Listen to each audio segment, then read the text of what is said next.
Hello everyone, welcome to CH law. आज हम फिर से देखने वाले हैं पेमेंट ऑफ ग्रेजुएटी एक्ट की हिस्ट्री एंड बैकग्राउंड होता क्या है पेमेंट ऑफ ग्रेजुएटी एक्ट का। और रिसेंट वीडियो में हमने पेमेंट ऑफ ग्रेजुएटी एक्ट 1972 होता क्या है वो हमने कवर करा था। आज हम इसकी हिस्ट्री देखने वाले हैं, तो चलिए इसे हम कंटिन्यू करते हैं। सबसे पहले देखते हैं हम starting point of the payment of gratuity act. इसकी हिस्ट्री का स्टार्टिंग पॉइंट क्या रहा है। तो सबसे पहले earlier there was no fixed law for the gratuity in India. Big companies can give us more money as per their wish. इसका मतलब ये कि स्टार्टिंग टाइम में मतलब कि पहले इंडिया में कोई ऐसा पक्का कानून नहीं था काहे के लिए, पेमेंट ऑफ ग्रेजुएटी एक्ट के लिए।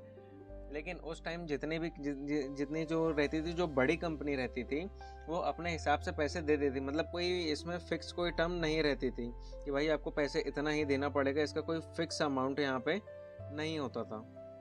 नेक्स्ट हम देखते हैं नीड फॉर लॉ। जब स्टार्टिंग पॉइंट का ऐसा लगे कि नहीं भाई हमें लॉ की ज़रूरत पड़ ही रही है, तो उसकी एक डेफिनेशन देखते हैं। To provide financial security to employees after retirement and to make similar rules in all sectors the government through that there should be one law. मतलब एम्प्लॉयर्स को रिटायरमेंट के बाद, मान के चलिए जैसे एम्प्लॉयर्स रिटायर्ड हो रहा है, तो उसके रिटायरमेंट के बाद जो उसकी आर्थिक जो सुरक्षा देते हैं, फाइनेंशियली जो उसको सिक्योरिटी देने के लिए, और सभी सेक्टर में एक जैसे क्या बनाने के लिए, रूल बनाने के लिए, एक जैसे नियम बनाने के लिए गवर्नमेंट ने ये सोची कि एक लॉ होना बहुत ही ज़्यादा ज़रूरी है। क्योंकि भाई जब अगर रूल रहेंगे तभी जो जितने भी रेगुलेशन है वो अच्छे से चल पाएंगे।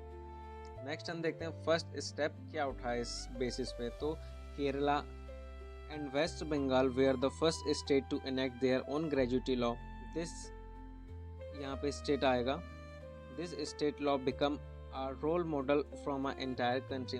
ये जो हमारा केरल और बंगाल है, ये ऑब्जेक्टिव बेस्ड क्वेश्चन के लिए भी बहुत इंपॉर्टेंट है कि सबसे पहला जो हमारा स्टेट है वो कौन सा था। तो यहाँ पे कौन सा है, केरल और बंगाल है। ये जो दोनों स्टेट हैं, यही सबसे पहले स्टेट ने अपने अपने ग्रेजुएटी लॉ बनाए, अपने पर्सनल। केरल का अलग रूल रेगुलेशंस रहा है इसमें, वेस्ट बंगाल का अलग रूल्स रेगुलेशंस रहा है, ने अपना कानून बनाया और सारी कंट्री में के सामने ये जो दोनों स्टेट एक क्या नाम से पेश हुए, एक रोल मॉडल बने कि भाई देखो हमारे यहाँ पे ऐसा काम हो रहा है। तो उसको देखते हुए जो सेंट्रल गवर्नमेंट है उसका एक एक्शन हुआ यहाँ पे 1971 में। ये एक्शन चालू हुआ, कई सारी मीटिंग और कॉन्फ्रेंस हुई।